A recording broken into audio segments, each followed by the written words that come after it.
Terima kasih. Bismillahirrahmanirrahim. Assalamualaikum warahmatullahi wabarakatuh. Selamat datang kembali NCL Lovers angkatan 30. Semoga teman-teman semua dalam keadaan sehat dan tetap semangat mengikuti rangkaian workshop hari ini. Pada hari ini kita akan mengikuti online workshop pengenalan Departemen Housekeeping yang merupakan workshop pengenalan departemen terakhir sebelum teman-teman angkatan 30 menentukan dan memilih departemen masing-masing.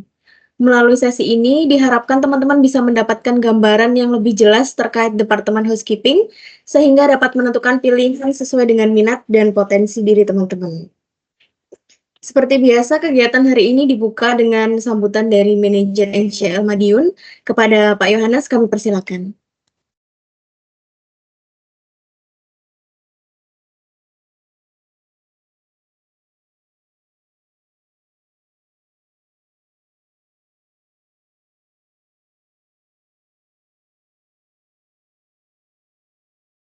Terima kasih, Ms. Puspa, atas waktu yang diberikan. Nah,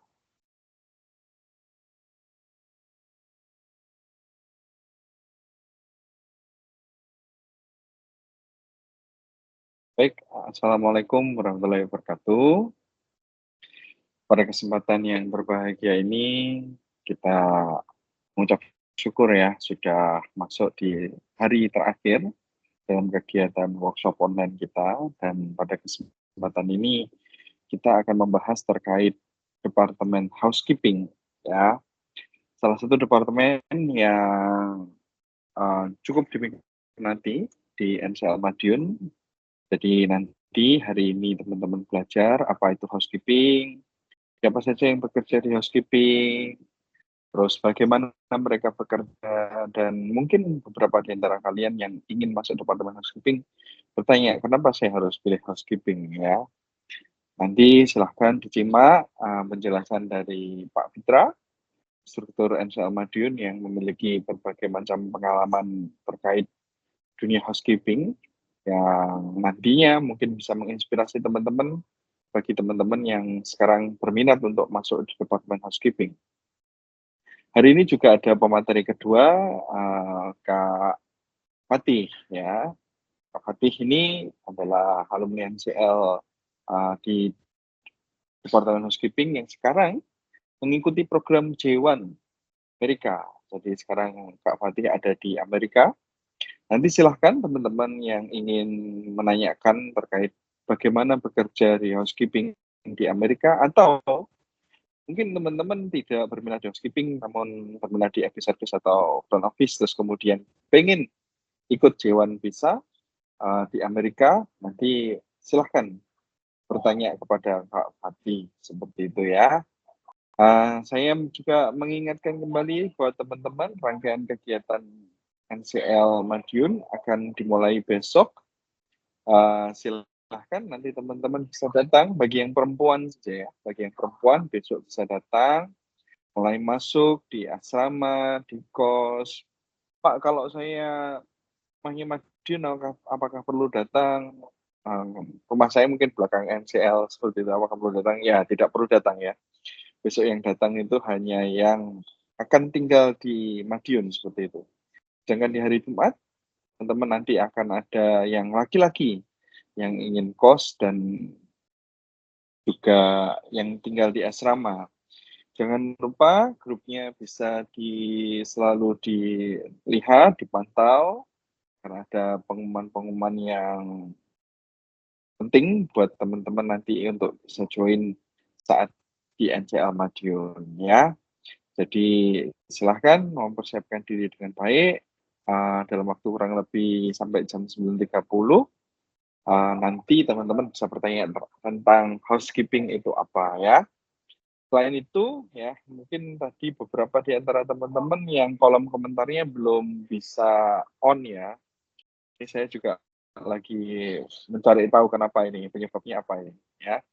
Jadi nanti untuk hari ini yang ingin bertanya silahkan langsung open mic saja ya.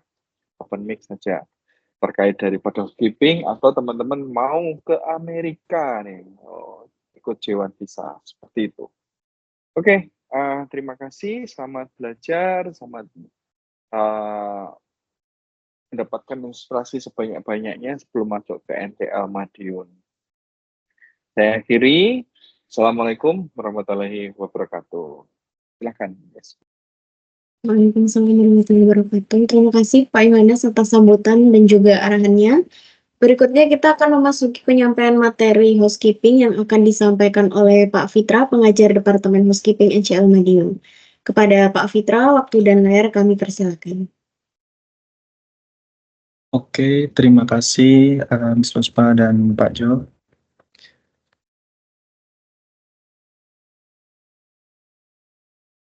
Selamat pagi semuanya. Untuk kemarin kita sudah belajar F&B service dengan Pak Angga dan hari kedua tentang front office dengan Miss Lintang ya. Jadi hari ini kita belajar tentang atau pengenalan housekeeping department.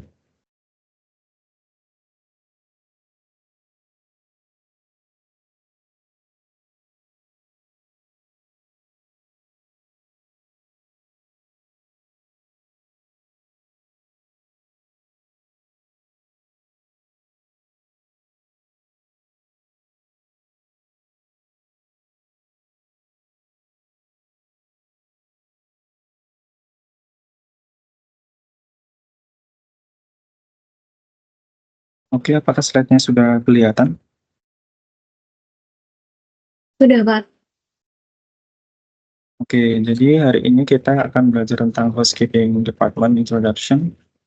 Oke, sebelumnya mungkin teman-teman sudah spill sedikit ya tentang housekeeping department. Oke, sebelumnya perkenalkan nama saya Fitra Madani, biasanya dipanggil Mr. Fitra. Oh, saya memulai karir saya dari 2018 hingga 2025 sekarang menjadi instruktur dan supervisor housekeeping di MCL Madiun. Karir saya dimulai dari 2018 menjadi daily worker dan waiter and banquet. Itu kurang lebih tidak lebih dari 1 tahun. Kemudian saya lanjut di Hotel Sheraton Surabaya Hotel and Towers sebagai housekeeping attendant. Kemudian dilanjut lagi 2020 sampai 2022 di Oakwood Hotel Residence Surabaya sebagai housekeeping specialist. Kemudian pada 2022 sampai 2024, saya memutuskan untuk keluar negeri, yaitu di DoubleTree Doha Downtown sebagai pre-opening team dan senior room attendant. Oke. Nah, hari ini kita akan belajar tentang apa itu housekeeping, kemudian tugas dan tanggung jawab housekeeping, kemudian ada area kerja dan divisi yang ada di housekeeping, dan selanjutnya mengapa nih harus memilih department housekeeping. Oke. Oke, yang pertama, teman-teman sebelumnya mungkin sudah tahu atau sudah spill. Jadi apa sih yang kalian ketahui tentang housekeeping department? Jadi housekeeping department adalah salah satu departemen yang sangat penting yang bertanggung jawab atas kebersihan, kerapian, kemudian kenyamanan dan keamanan di seluruh area hotel. Kemudian apa sih tugas dan tanggung jawab housekeeping secara umum? Yang pertama ialah memberikan pelayanan housekeeping dengan sikap yang profesional. Nah, maksudnya gimana? Kita bekerja di ini ya lingkungan hospitality. Jadi kita dituntut untuk melakukan pekerjaan semuanya itu dengan SOP atau standar operational procedure. Terus kemudian kita di situ dituntut juga harus ramah, kemudian menggunakan good attitude. Terus kemudian masuk pada poin 2, yaitu menjaga serta meningkatkan kenyamanan dan kepuasan tamu terhadap pelayanan kebersihan. Terus kemudian poin ketiga, mempertahankan dan meningkatkan standar kualitas kebersihan dan higienitas. Dan yang terakhir adalah menangani serta menjaga inventory dan perputaran linen yang ada di hotel. Jadi tugas dan tanggung jawab housekeeping itu tidak hanya membersihkan kamar tamu saja ya, tapi memang merawat seluruh area gedung termasuk linen, kemudian gas laundry yang memang. Selanjutnya area kerja yang ada di housekeeping. Nah, teman-teman teman nih, housekeeping itu kerjanya di mana sih gitu kan ya. Ya, ini ada beberapa area yang memang housekeeping bersih-bersih. Ini kita ada lobby, terus kemudian terkadang kalau kita bekerja di public area, kita juga ditugaskan untuk menjaga swimming pool, kemudian ada restroom. Restroom adalah toilet umum ya, semua sudah tahu ya mungkin ya. Oke, selanjutnya ada yang paling utama ialah guest room ya, atau kamar tamu. Kemudian ada gym. Gym itu seperti pusatnya kebugaran dan kesehatan ya. Terus kemudian ada koridor atau lorong ya. Terus selanjutnya ada beberapa housekeeping department section nih, atau bagian-bagian yang ada di housekeeping. Nah, yang pertama itu ada public area section. Jadi public area section adalah section yang bertanggung jawab atau menjaga kebersihan area publik seperti lobby, terus kemudian koridor, kemudian lift, swimming pool, dan area publik lainnya. Terus kemudian ada room section. Nah, section ini bertanggung jawab untuk menjaga dan membersihkan kamar tamu sesuai standar yang telah ditentukan. Gitu. Terus kemudian ada laundry section, section yang terakhir. Section ini bertanggung jawab menangani proses pencucian hingga pengeringan guest laundry dan seluruh linen yang ada di hotel. Itu ya. Terus kemudian ada yang perlu saya sampaikan dan ini sangat penting ya mungkin. Ada beberapa paradigma terhadap housekeeping. 1-80% alasan atau anggapan masuk departemen housekeeping itu mudah, atau karena kurangnya seseorang berkomunikasi atau tidak pede di depan umum, makanya orang tuh memilih departemen housekeeping. Tapi pada kenyataannya sebenarnya kita bekerja di housekeeping itu dituntut untuk berkomunikasi aktif, karena kita bakal ketemu tamu secara direct atau langsung, terutama di dalam kamar atau di area umum. Terus kemudian pemahaman bahasa isyarat tamu, terkadang itu tamu tidak menyampaikan keinginannya atau tujuannya secara langsung. Terkadang mereka memberikan kode atau isyarat mungkin di atas kertas, kemudian atau di area lainnya. Kemudian yang ketiga, kemampuan koordinasi antar departemen. Nah, kenapa sangat penting? Karena kita tidak tahu nih, ketika nanti tamu bertanya, kemudian tanya soal restoran buka jam berapa, terus kemudian event hari ini atau acara hari ini yang ada di hotel itu apa aja. Nah, dari situ kita dituntut untuk dapat berkomunikasi dan berwawasan luas juga ya. Kemudian yang terakhir adalah wajah dan reputasi hotel. Ini juga bagian yang sangat penting juga ya. Karena kita di hotel itu apa sih yang dijual? Restoran, kemudian restoran dengan makanannya, kemudian kamar ya yang paling utama. Pasti kalau kamarnya bagus, kualitas cleaningnya bagus, kualitas pelayanan bagus, pasti di situ kita akan mendapatkan good comment. Nah, dari good comment itu bisa menjadi reputasi hotel ya, atau wajah baik hotel. Terus, oke. Selanjutnya,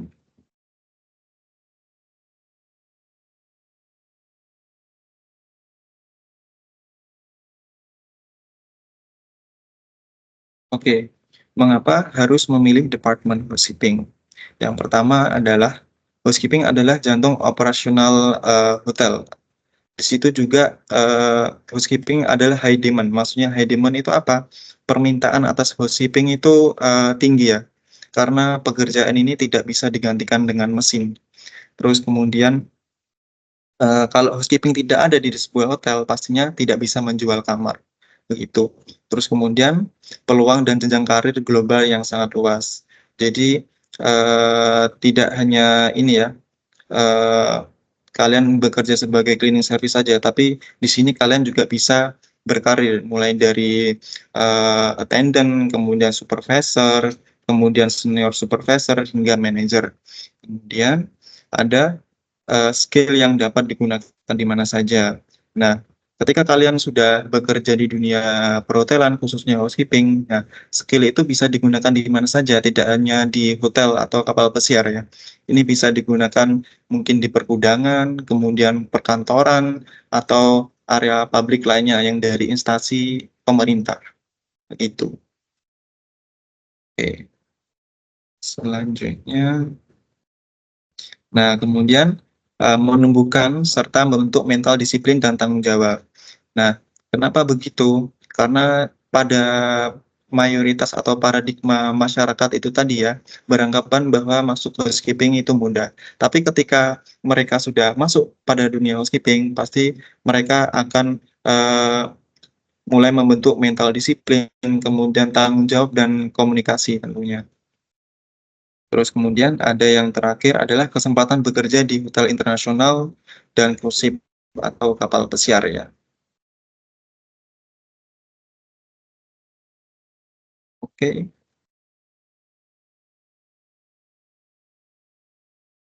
Oke, thank you and welcome to NCL Madiun.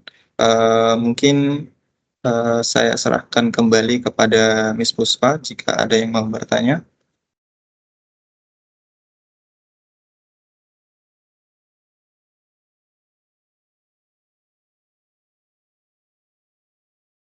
Baik, terima kasih banyak Pak Fitra atas materinya. Ini kita lanjut aja ke Kak Fatih. Kak Fatih, apakah sudah ada di room?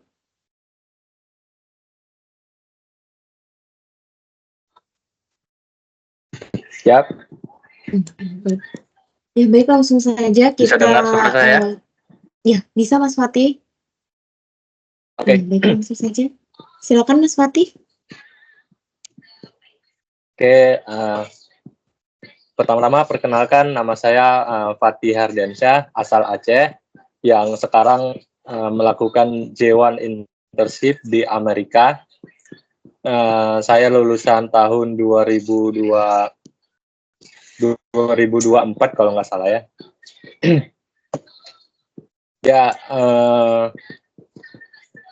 saya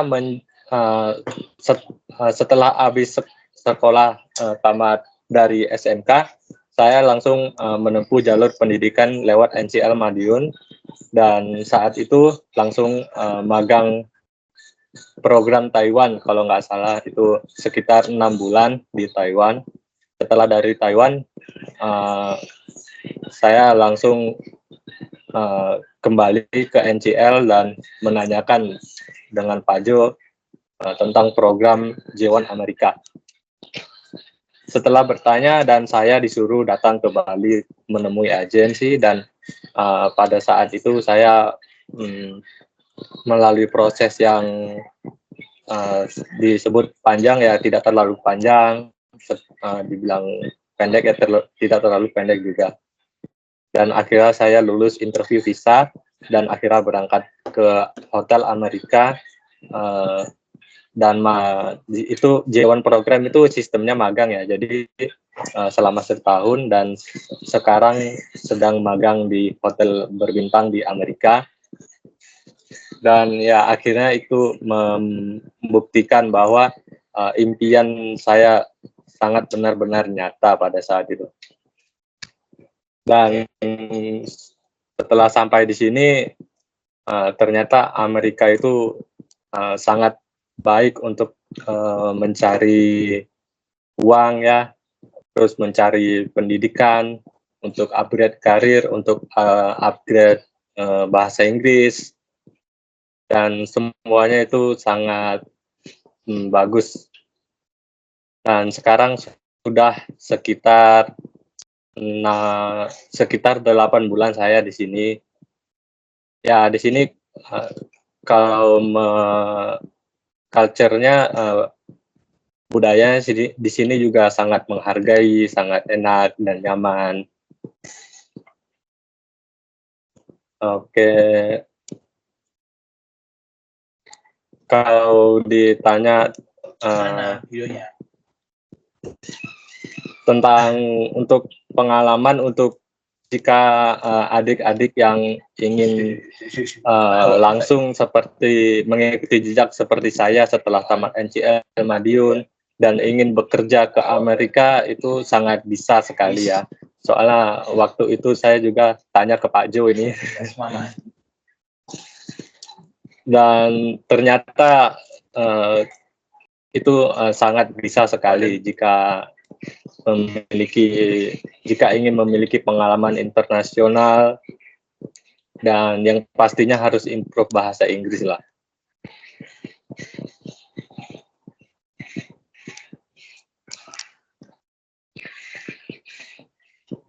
Langsung kepala dulu kalau ingin.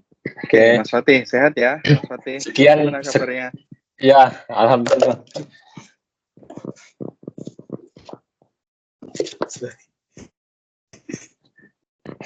Oke, Mas Fatih ini asalnya dari Aceh, bener ya Mas?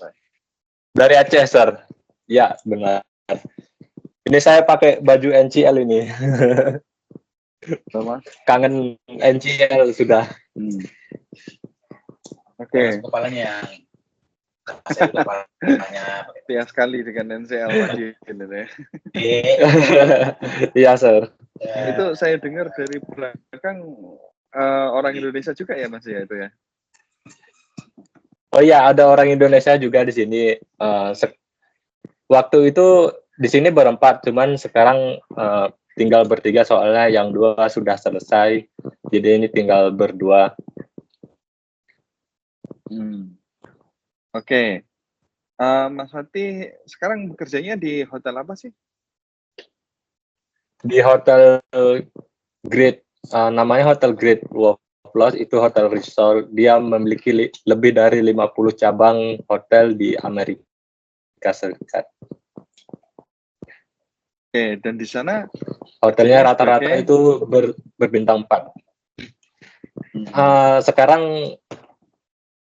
Sekarang saya bekerja sebagai front desk ya. Soalnya kita itu dirotasi waktu itu.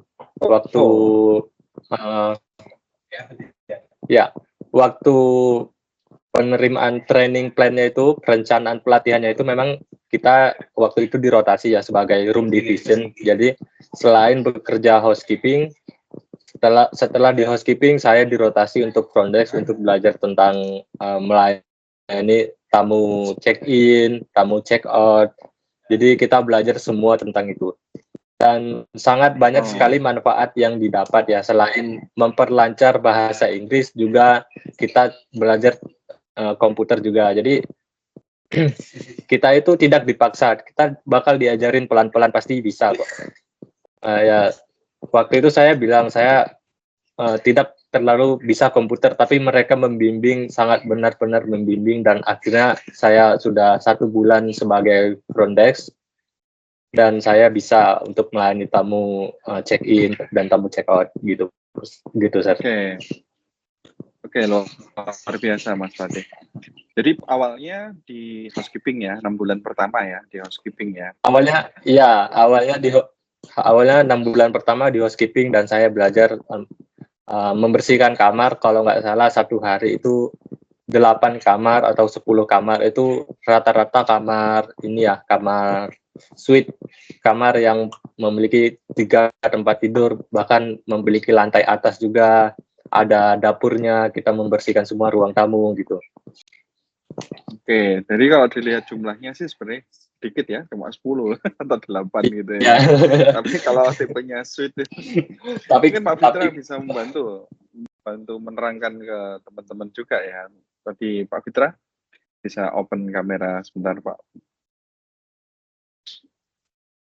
Ya, ini tadi Mas Fatih sempat bicara terkait daripada jenis-jenis kamar ya. Ternyata dia cuma membersihkan 8-10 kamar ya, dan tipenya suite ya. Sebenarnya kalau terkadang ada anak yang memilih housekeeping itu karena dia tugasnya mudah gitu ya, cuma membersihkan kamar ya. Benar nggak sih Pak Fitra seperti itu? Itu tidak bisa saya benarkan 100% ya Pak, tapi berdasarkan pengalaman saya kita lebih banyak berinteraksi dengan tamu, khususnya dengan orang-orang yang berkebutuhan khusus. Kita juga harus lebih memahami ya, apa sih kebutuhan mereka tanpa mereka harus ngomong gitu. Terus kemudian di lainnya juga kita dituntut untuk dapat berkomunikasi antar departemen, karena sometimes guest itu tanya ya, tentang mungkin hotel kita, kemudian tanya wisata yang terdekat, terus kemudian mereka bisa tanya makanan yang ada di daerah tersebut gitu. Jadi kita dituntut juga untuk berpengetahuan luas juga ya, secara tidak langsung. Ya, apakah itu bisa diamini, Mas Fatih? Ya, sangat benar itu, Sir. Soalnya kita meskipun housekeeping, kita harus tetap speak dengan bersama teman departemen. Contohnya seperti housekeeping dengan front desk. Biasanya front desk itu menanyakan jika kamar belum selesai dan tamu sudah berada di depan, itu sangat yang paling sering ya. Dan biasanya dengan supervisor. Terus biasanya tamu juga bertanya tentang di mana seandainya hotel itu ada waterpark-nya, di mana waterpark, room di mana meeting room, di mana tempat olahraga. Biasanya mereka akan tetap menanyakan, dan kita harus tetap berinteraksi seperti itu. Ya, ini mungkin sebagai cerminan ya, bahwa mungkin ada beberapa teman-teman di NCL Madiun ini memilih housekeeping karena menghindari bahasa Inggris. Aku pengen masuk housekeeping supaya saya nggak perlu bicara bahasa Inggris. Itu pandangan yang kurang tepat ya, saya rasa ya. Oke, Mas Fatih mungkin bisa di-spill nih penghasilannya yang didapatkan berapa?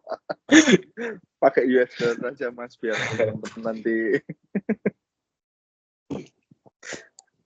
Pakai USD ya, Sarah. Ya,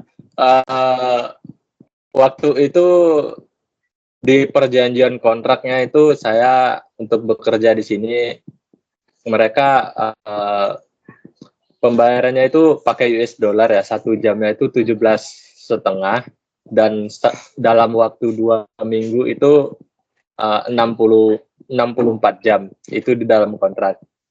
Ya. Tapi sebagai kita orang Indonesia kan pengennya dapat banyak uang gitu ya, pengen lembur boleh, tapi ya gitulah. Lembur terus.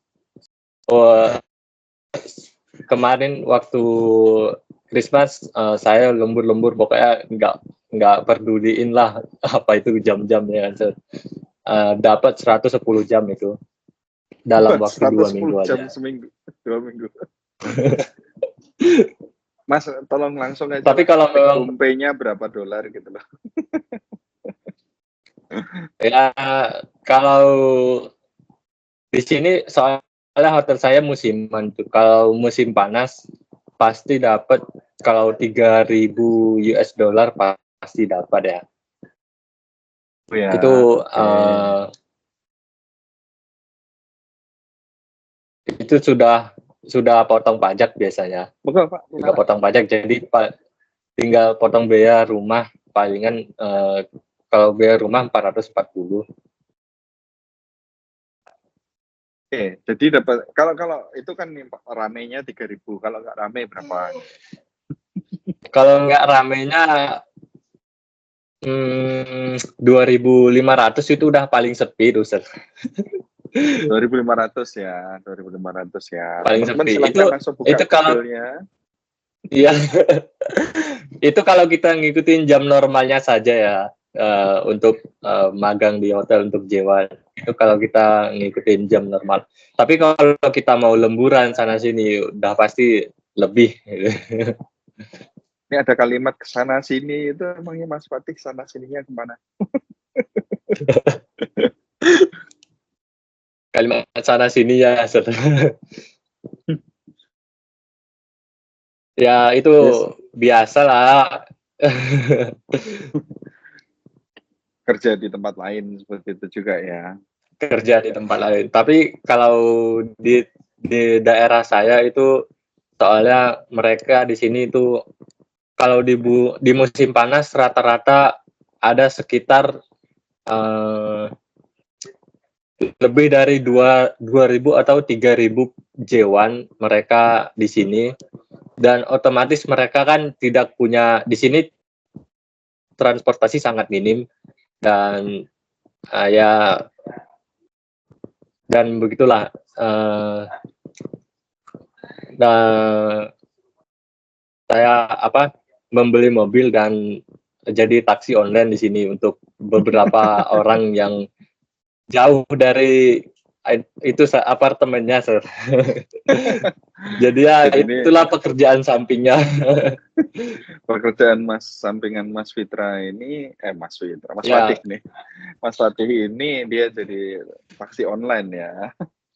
Oke teman-teman, jadi ini tadi taksi saya buka online. di samping saya ini kan ada laptop ini. Kalau kurs sekarang 16.700, 2.500 itu ya alhamdulillah ya dapat 41.800 per bulan. Ya, Tuh.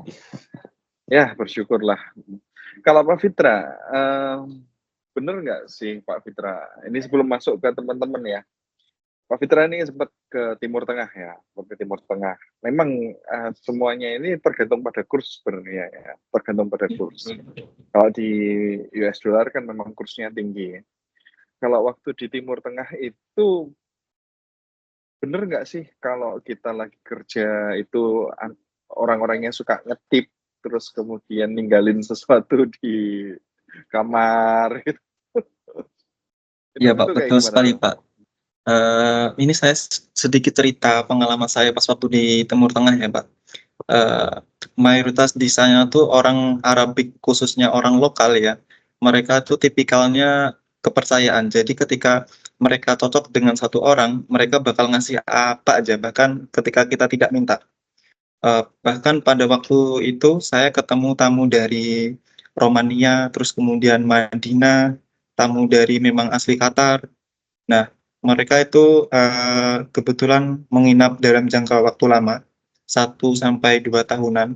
Nah, setiap minggu itu saya mungkin bisa ngantongin tips minimal itu 100 rial, sekitar kemungkinan 400.000.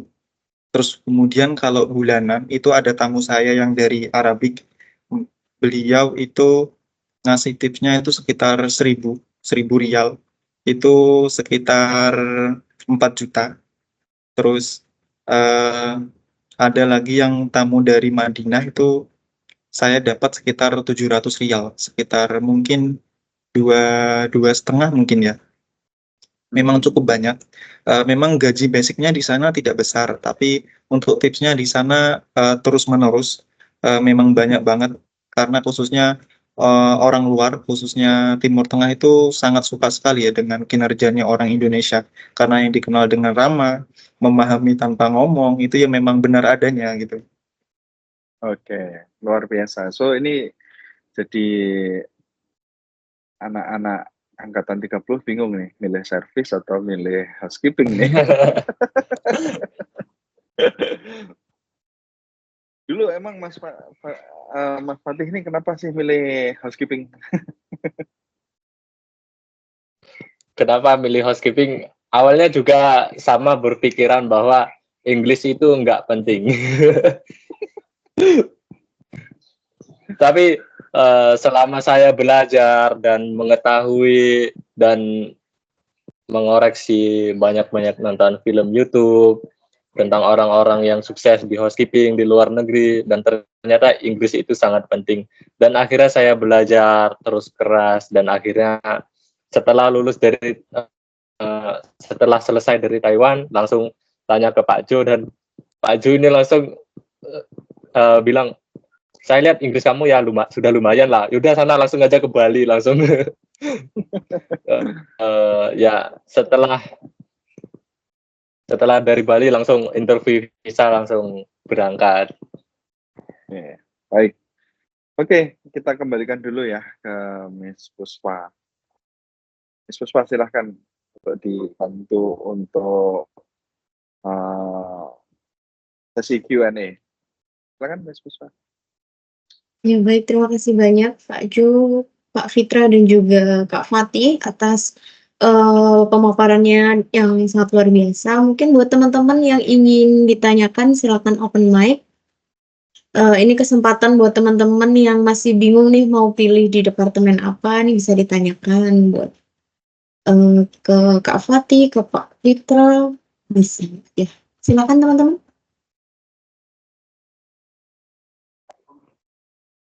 Mungkin ada beberapa juga yang bisa terbuka kolom komentarnya ya. Jadi bisa nanti silahkan menuliskan di kolom komentar yang terbuka saja. Yang tidak terbuka mungkin open mic. Ada teman-teman yang ingin bertanya?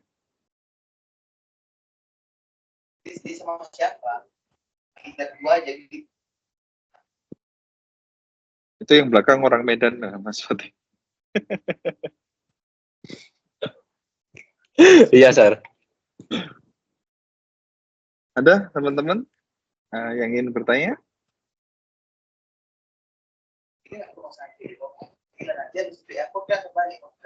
Oke, ada di kolom komentar. Kalau habis service masih bisa magang di Eropa. Kalau di Eropa itu kerja, Kak. Jadi kebanyakan Kak Niki ya, ini sempat jadi. Kalau di service di Eropa itu statusnya kerja, bukan magang. Jadi nanti magang dulu, setelah saya magang nanti bisa ke Eropa. Seperti itu ya. Silahkan, ada yang mau bertanya?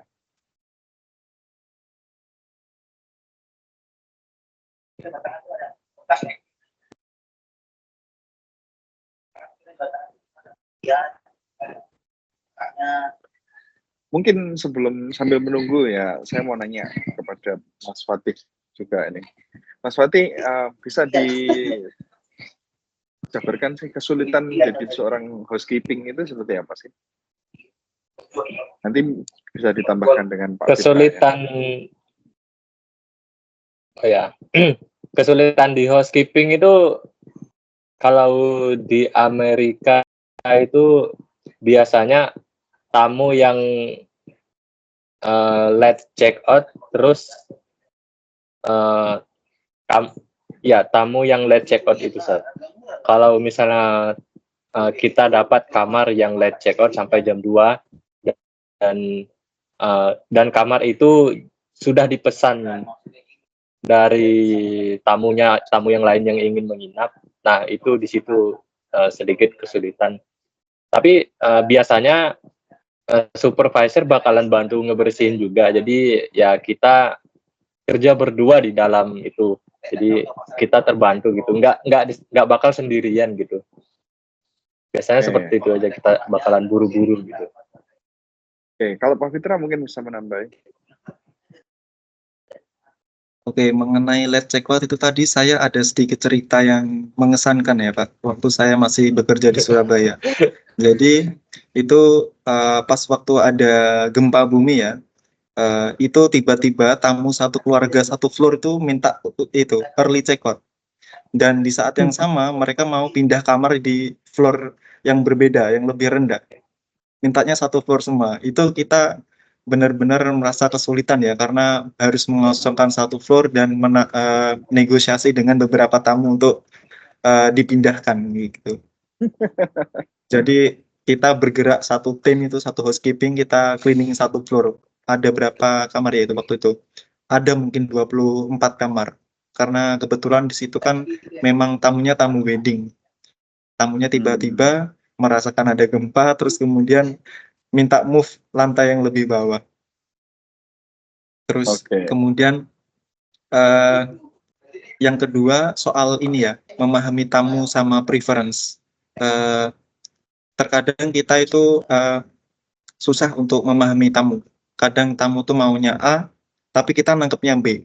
Tapi lama-kelamaan ketika kita sudah menghandle tamu itu bakal paham, oh tamu ini tipikalnya seperti ini. Seperti tamu saya yang dari Arabik itu, ketika mereka dihandle sama orang Afrika, dihandle sama orang India, mereka tuh benar-benar tidak merasa puas sama sekali karena keinginannya tidak bisa difahamin sama mereka. Tapi ketika itu di handover kepada saya waktu itu beliau merasa senang. Terus kemudian mulai dari situ tumbuhlah trust, tumbuhlah kepercayaan. Nah, kemudian dari situ eh, saya mendapatkan tip ya dari situ, dari tamu itu ya. Karena kita berusaha memahami guest preference atau kemauannya tamu itu gimana.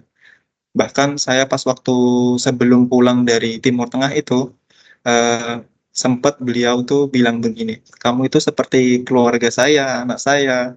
Kamu kalau mau apa bilang ya begitu.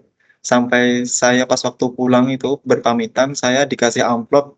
Saya nggak tahu isinya. Ketika pas waktu di rumah, saya buka itu isinya 2.500 rial, sekitar 10 juta lebih. Saya kaget sekali.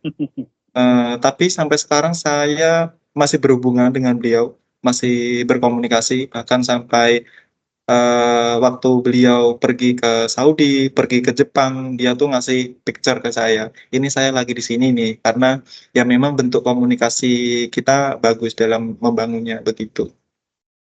Oke. Jadi seni memahami orang lain di housekeeping ini cukup challenging sih ya. Seperti itu ya kalau kita mendengarkan cerita dari Mas Fatih dan Pak Fitra seperti itu. Ini ada yang masuk di kolom pertanyaan, saya aja bisa lihat ini, nggak tahu nih teman-teman bisa lihat atau tidak. Pak, berarti di F&B service sama HK lebih banyak ngomongnya di FB service ya Pak? Oh ya, tentu. Karena FB service ini guest contact ya, jadi dia langsung bertemu dengan tamu. Tiap tamu yang datang yang dilayani di FB service itu pasti harus ditemuin. Namun kalau di housekeeping tetap juga ngomong kepada tamu, cuma memang tidak semua tamu kadang diajak bicara dengan housekeeping seperti itu. Bisa ditambahkan mungkin Pak Fitra, benar apa kurang tepat jawaban saya?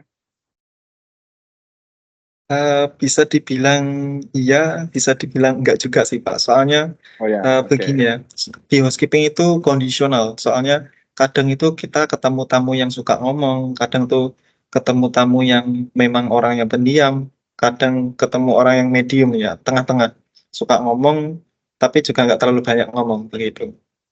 Hmm. Tapi alangkah Tapi baiknya yang kita memang harus belajar lebih komunikasi aktif, karena itu nanti bermanfaat ke depannya juga. Itu, Pak. ya, kalau Kak Fatih ngerasa ada temen yang di situ magang atau ikut J1 visa di Amerika untuk di departemen service enggak? Ya, itu soalnya di sini tuh banyak dari berbagai negara, dari Amerika Latin juga ada. Amerika itu bukan United States aja ya, maksudnya kayak Kolombia itu kan termasuk Amerika juga, Benua Ekuador, Amerika terus maksudnya. Brazil, ya benua Amerika. Banyak sekali J1 dari sana, dan juga kalau dari Asia itu biasanya dari Turki, terus dari Thailand, Filipina, terus China juga.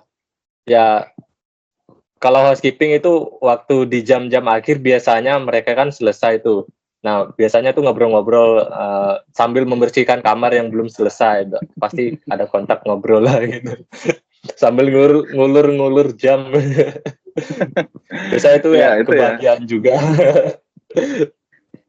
Biasanya paling Kalau banyak bicara di situ. Kalau berbicara dengan tamu sebenarnya di housekeeping itu termasuk sedikit juga ya. Kalau kita ngebersihin kamar yang ada tamunya di dalam, nah di situ baru kita kontak berbicara dengan tamu. tapi Ya, mostly tamunya sudah check out biasanya atau sudah out ya, seperti itu ya Mas Fatih ya. ya kebanyakan di sini pasti ngebersihin kamar itu kamar yang check out. Oke, mungkin teman-teman silakan, ada yang mau bertanya nggak? Open mic.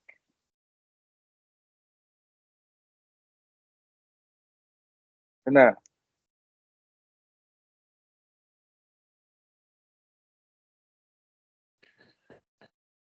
Silakan teman-teman. Ada yang ingin bertanya?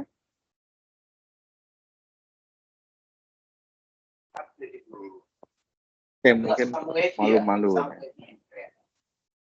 Silakan closing statement-nya mungkin Pak Fitra terlebih dahulu, terus kemudian Mas Fatih, seperti itu. Sebelum kita kembalikan ke Miss Puspa.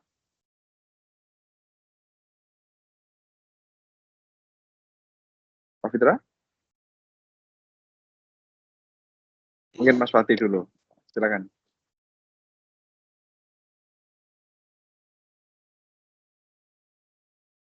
Pesan-pesan buat anak-anak yang angkatan 30. Fatih. Ya, baiklah. Pesan-pesan dari saya untuk angkatan 30, jika kalian ingin sukses, ini sudah NCL Madiun adalah jalan yang terbaik untuk menempuh karir internasional, ingin melihat dunia, ingin melihat negara lain dengan sangat cepat, dan tidak perlu membutuhkan kuliah 4 tahun, bisa berbahasa Inggris. Ini sudah jalan yang paling baik, dan setiap langkah pasti perlu perjuangan, dan yang pastinya kalian tidak perlu takut gagal.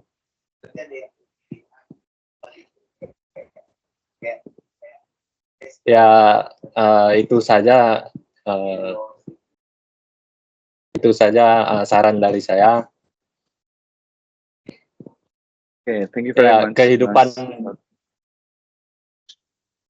kehidupan di Amerika itu sangat bisa mengubah hidup seseorang ya. Saya sudah membuktikan sendiri di sini selama 8 bulan. Akhirnya saya bisa membeli tanah di rumah, membeli kebun, dan yang pastinya jenjang Amerika, bagi yang memiliki American Dream ini sangat cocok ya.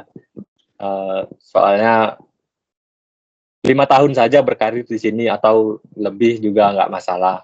Kalau memang lagi fokus mau cepat, terus setelah merantau 5 tahun pengen pulang, udah urus bisnis aja di rumah, itu sangat bisa. Karena saya juga masih umur 21 tahun. Waktu merantau kemarin pertama kali menginjakkan Amerika itu di usia ke 20 tahun dan sekarang 21. Itu sudah sangat merubah kehidupan, dan pastinya jenjang karir di sini sangat bagus jika ingin menempuh karir di Amerika. Itu saja sih menurut saya. Oke, thank you very much Mas Fatih. Silakan Pak Fitra. Sama-sama. Oke, saya akan menambahkan 2 poin saja. Yang pertama, menambahkan dari Mas Fatih soal pencapaian dan kesuksesan ya. Pasti di situ kita akan melalui beberapa proses ya, atau tahapan. Di situ kita harus merasakan yang namanya growing pain. Di situ kita dimana harus membentuk diri, menambah knowledge, kemudian menambah skill ya, terutama yang melalui NCL ini tadi ya. Terus kemudian yang kedua, untuk teman-teman yang berkendara dengan bahasa ya, ini saya ada satu tips buat kalian, terutama yang berkendara berbahasa Inggris. Kalian bisa memulainya dari one day one topic. Jadi semisal ini kalian nggak bisa ngomong bahasa Inggris nih, kalian mulai aja dari topik yang sangat kecil, ambil aja dari lingkungan sekitar kalian, semisal tentang rumah kalian. Nah, di rumah kalian itu ada living room itu itemsnya ada apa aja sih. Nah, itu kalian bisa bikin list, kemudian bikin reading, kemudian listening, dan lain sebagainya. 1 hari 1 topik. Nah, lama-kelamaan itu nanti akan membentuk sebuah habit yang mana kalian itu nanti bakal hafal di luar kepala, begitu. Nah, dari situ kan kalian bakal menambahkan banyak vocabulary. Nah, kalau kalian banyak vocabulary, banyak listening, banyak reading, otomatis kalian bakal ngerasa lebih mudah untuk berbahasa Inggris. Jadi mungkin itu saja, Pak Ju. Terima kasih.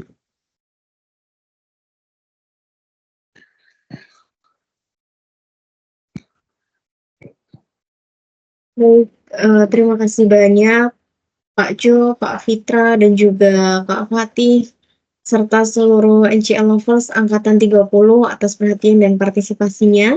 Semoga workshop ini sebagai pengenalan departemen bisa menginspirasi dan dapat membantu teman-teman dalam menentukan pilihan departemen yang paling sesuai dengan minat dan keinginan teman-teman. Setelah ini kami akan share Google Form pemilihan departemen. Teman-teman bisa memilih departemen sesuai dengan yang teman-teman minati. Demikian kegiatan hari ini. Saya pamit undur diri. Wassalamualaikum warahmatullahi wabarakatuh.